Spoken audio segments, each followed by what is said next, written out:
Estamos en comunicación con Miriam Bregman, más conocida como La Rusa, ex diputada nacional del PTS en el Frente de Izquierda. Miriam, buen día, David y Agos te saludan, ¿cómo estás? ¿Qué tal? Buenos días para ustedes. Miriam, una pregunta que por ahí es muy difícil para gran parte de nosotros entender de qué se trata, pero el otro día se avanzó con boleta única. Va a volver a la Cámara de Diputados, pero cambiaría la forma de votar que tenemos para el año que viene. ¿Qué tiene de bueno y qué tiene de malo? Mira, lo malo es que se vienen planeando en nuestro país distintas reformas electorales según qué le convenga a quien gobierna. Y eso es malo en sí mismo, porque no se piensa cómo democratizar el sistema, cómo ampliar la participación, cómo hacer que todas las fuerzas políticas tengan la misma posibilidad de participar. Hoy las desigualdades son enormes, enormes. Cómo las campañas se hacen solamente con el dinero que aporta el Estado en espacios, en medios equitativos. Es decir, hay muchas cosas que se podrían discutir. ¿Qué es lo que viene pasando? Se viene tocando un poquito cada cosa según lo que convenga a cada uno, y bueno, y algunas peleas que hemos dado las mujeres que han logrado penetrar como la paridad, y que siempre están viendo cómo se burla eso. Es decir, tenemos varios problemas. Ahora, lo que quisieron hacer con boleta única fue una movida de un sector de la oposición al anterior gobierno que se unió detrás de eso e impuso una modificación solamente en la forma de la boleta electoral. O sea, es decir, van a un punto muy específico. Problemas tiene un montón, porque no se condice con el sistema de paso, por ejemplo, que hay en la Argentina. Y para que se entienda, lo que vas a encontrar es una boleta grande donde vas a tener la foto del candidato que sería el cabeza de lista, y nada más que eso. Después en una pared vas a encontrar la lista entera, pero en realidad termina escondiendo a todos los candidatos. Muy bien, a eso iba. El problema central es que la forma que han adoptado, porque como te digo, tocan una parte y no todo, entonces si vos eso lo combinás con un sistema de paso, de gran participación de listas y demás, vas a tener una especie de mantel, no va a ser una boleta en el tamaño que uno se lo imagina, va a ser como un mantel de una mesa, donde lo único que vas a ver van a ser cuadraditos de la cabeza de lista. Es decir, en nuestro país, que se ha cuestionado tanto la lista sábana, esto lo que va a provocar es exactamente lo contrario. Vas a tener una cara conocida primero, esto ha llevado en algunos distritos a que se pongan figuras del espectáculo, por ejemplo, porque vos tenés que en una lista enorme, en una papeleta enorme, irrumpir con una cara que sea conocida, y detrás se esconden todas las demás personas. Bueno, en estos días que hemos visto el auge de los traidores y vendidos, imagínate que toda esa gente puede volver a ser candidata sin ningún problema porque va a ir escondida detrás de esta cara conocida. Miriam, te saco un poquito de ese tema, te pregunto, ¿qué opinión te merece? Digo, Miriam no es más diputada, pero está presente y estuvo presente en estas marchas que hubo estos días. ¿Qué opinión te merece lo que pasó con esta nenita de 10 años, particularmente el accionar de la policía, pero además con cómo el gobierno nacional intentó culpar a otros de su accionar? Mira, es una típica operación de inteligencia. Típica operación de inteligencia armada por servicios de inteligencia, que serán de la CIDE, de la renovada CIDE, o serán de las propias fuerzas federales, que también tienen los suyos, pero es una típica operación de inteligencia. Cuando ocurrió la masacre de Puente Pueyrredón, la primera versión que intentaron instalar era que los piqueteros se habían herido, se habían matado entre ellos. Cuando hablamos de la masacre de Pueyrredón, Miriam, para los que son más jóvenes, es cuando la policía de la provincia de Buenos Aires mató a Costecchi y Santillán. Exactamente, y después se logró probar. Y fueron noches, también estuve ahí, fueron noches de trabajo arduo porque las versiones que daban por televisión eran terribles, y la primera era que los manifestantes se habían herido solos. Eso te podría poner un montón de ejemplos. Hace muy poco tiempo, 12 de junio, es decir, ahora, hace unos meses no más, cuando es cuestionado el operativo represivo que lleva adelante Bullrich, que deja más de 30 personas detenidas, sí, a uno de los manifestantes la policía le adjudica que le encontró una granada de gas lacrimógeno. Esta es la expresión que usan. Logramos demostrar en la causa a través de un informe de fabricaciones militares, no del Frente Izquierda, lo hizo fabricaciones militares. El informe dice, no, esa granada yo se las di a Bullrich. Es decir, que ellos se la habían puesto al manifestante. Bueno, estos son operaciones constantes y creo que esta vez lo hicieron y están perdiendo el ritmo de la situación política. Están un poco perdidos políticamente porque creen que lo que ganan adentro comprando voluntades es lo que opina la sociedad. Y se equivocaron con la visita a Ezeiza, le erraron fiero y se vuelven a equivocar ahora. Hacen operaciones que creen que van a terminar favoreciendo sus políticas y se equivocan porque le están perdiendo el ritmo a la sociedad, que eso me parece que es lo más interesante a analizar. Un gobierno que está bastante desgranado internamente y que empieza a perder el ritmo de qué opina la calle. Miriam, en relación al justamente el presupuesto universitario que el jueves se aprobó en el Senado y que Javier Milei ya expresó que lo va a vetar, ¿cuál pensás que va a terminar siendo la situación para vos o cómo va a seguir? Mirá, saber qué va a pasar es bastante difícil, precisamente por lo que venimos viendo en el Congreso, con la ley bases, donde sectores del peronismo se dan vuelta y votan el RIGI, con la vendida histórica de los radicales el otro día. Tal cual. Es difícil saber qué va a pasar. Te digo sinceramente, no sabés, porque ¿quién iba a pensar que no se iba a poder rechazar el veto presidencial? Si vos lo pensabas en abstracto, los números estaban prácticamente, no pensabas que se iban a dar vuelta y los mismos que dijeron una cosa iban a decir lo opuesto. O sea, ¿qué va a pasar? No sé. Lo que sí sé es qué deberíamos hacer. Deberíamos responder en forma contundente y determinante, salir a la calle, unir eso que viene estando separado, que son los estudiantes, por un lado los jubilados por el otro, los trabajadores por el otro, unirnos detrás de una gran movilización en la Ciudad de Buenos Aires y en todo el país, porque la universidad afecta a todo el país, nos afecta a los que venimos a estudiar desde distintos lugares del país, también acá. Sí. Entonces creo que la respuesta tiene que ser muy, muy contundente en los próximos días, que desde el lunes los estudiantes se tienen que poner a organizar eso. Y sí, se saldría a la calle nuevamente como en abril. Y estoy segura que eso no lo van a poder evitar por más que quieran, por más que empiecen a negociar. No creo que lo puedan evitar porque lo de abril fue muy significativo y dejó una huella muy grande. Yo que, como dice David, siempre estoy en las movilizaciones, estoy en las marchas, estoy en el Congreso. Claro.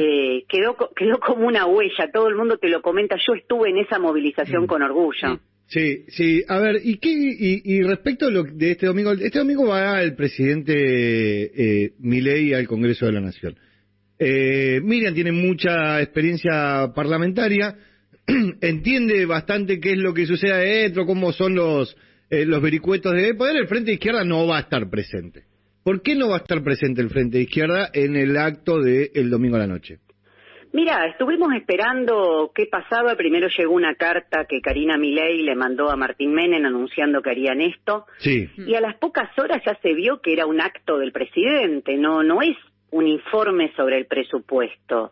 Cuando se informa el presupuesto vienen funcionarios a la Cámara de Diputados y podés hacer preguntas, no es que no te mientan, no sabes cómo volaseaban, por usar una palabra muy coloquial, qué sé yo me acuerdo a los funcionarios de Sergio Massa diciendo que bajaban la inflación y que iba a ser un paraíso, bueno, y así terminó este gobierno, pero tenías la posibilidad de hacer preguntas, hay como un cierto esquema acordado, donde vos también podés expresar qué opinás del presupuesto o qué debería tener el presupuesto. Recuerdo las peleas que hemos dado con Nicolás del Caño porque siempre decíamos el presupuesto de mujeres, que eso que le molestaba tanto al presidente, era el que siempre tenía menos asignación presupuestaria. Bueno, hay peleas que se repiten, la pelea por la salud, por la educación también. Bueno, el tema del recorte universitario está presente en cada discusión de presupuesto.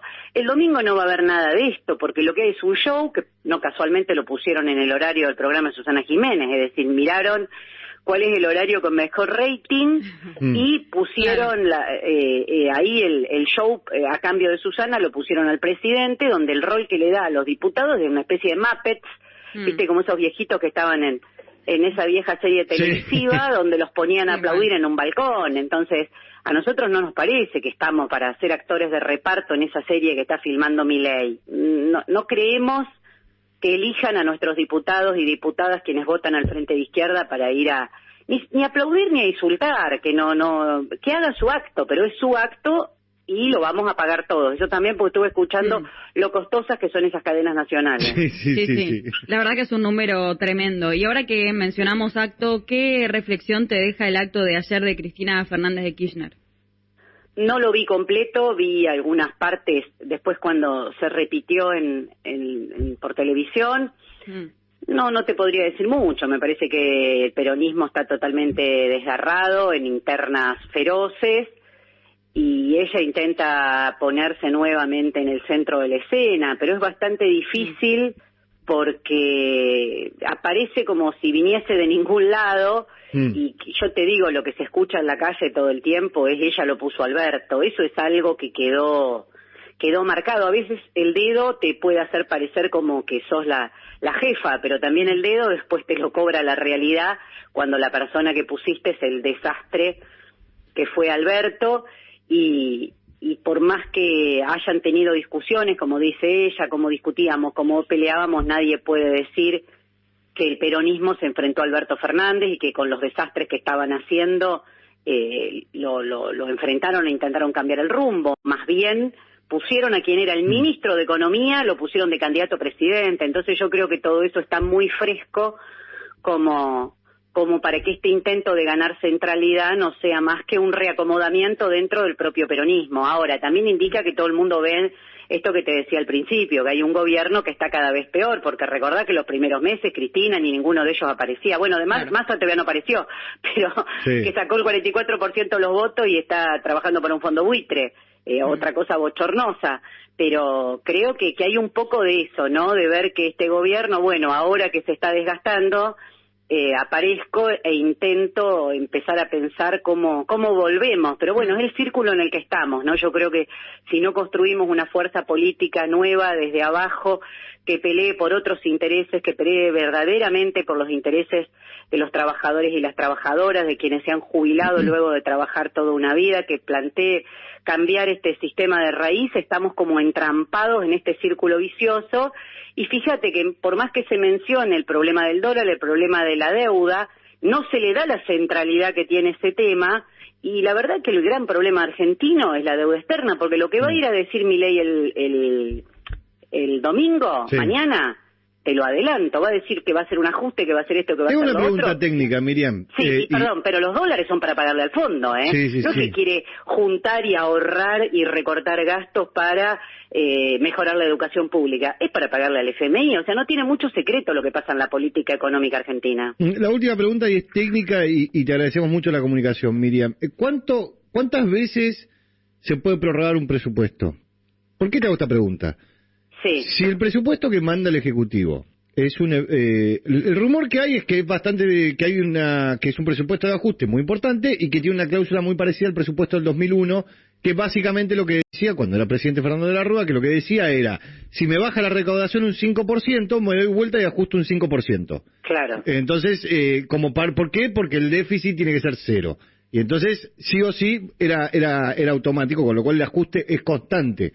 Y entonces el otro rumor es que te mande un presupuesto que sea invotable, por decirlo de alguna manera, y entonces que vos puedas prorrogar nuevamente el presupuesto del año pasado, y eso te da, primero, que licuás absolutamente todo. Exacto. Y segundo, que te da muchísima plata sin justificación. ¿Esto qué significa? El gobierno va a recibir vía impuestos y un montón de cosas, un montón de fondos que no están destinados a nada. Y entonces le da una discrecionalidad muy grande. ¿Se puede volver a prorrogar un presupuesto? Mira, como le gusta decir al presidente, sería inmoral. Okay. Porque él estaría todavía administrando, y ya sería la mitad de su mandato, administrando un presupuesto de un gobierno que él consideraba inmoral. Claro. Entonces, ahí tiene un problema de contradicción en los términos. Políticamente él tendría que presentar su plan de gobierno. Ahora, lo único que me da dudas de lo que decís, David, es que sería invotable. Acá le votaron la ley Bases, más invotable que la ley Bases. La ley Bases es totalmente inconstitucional, no sé, No te hablo como diputada, te hablo como alguien que pasó por la Facultad de Derecho, que intentaba estudiar un poco. Es totalmente inconstitucional mezclar pera con manzana, que un artículo salta a otra cosa, que no tienen coherencia, que deroga normas, que no se sabe cómo quedan, que reforma toda la legislación laboral y los jueces ahora se atropellan en los tribunales por aplicarlo. Bueno, votan cualquier cosa, o sea, invotable y adentro no es nada.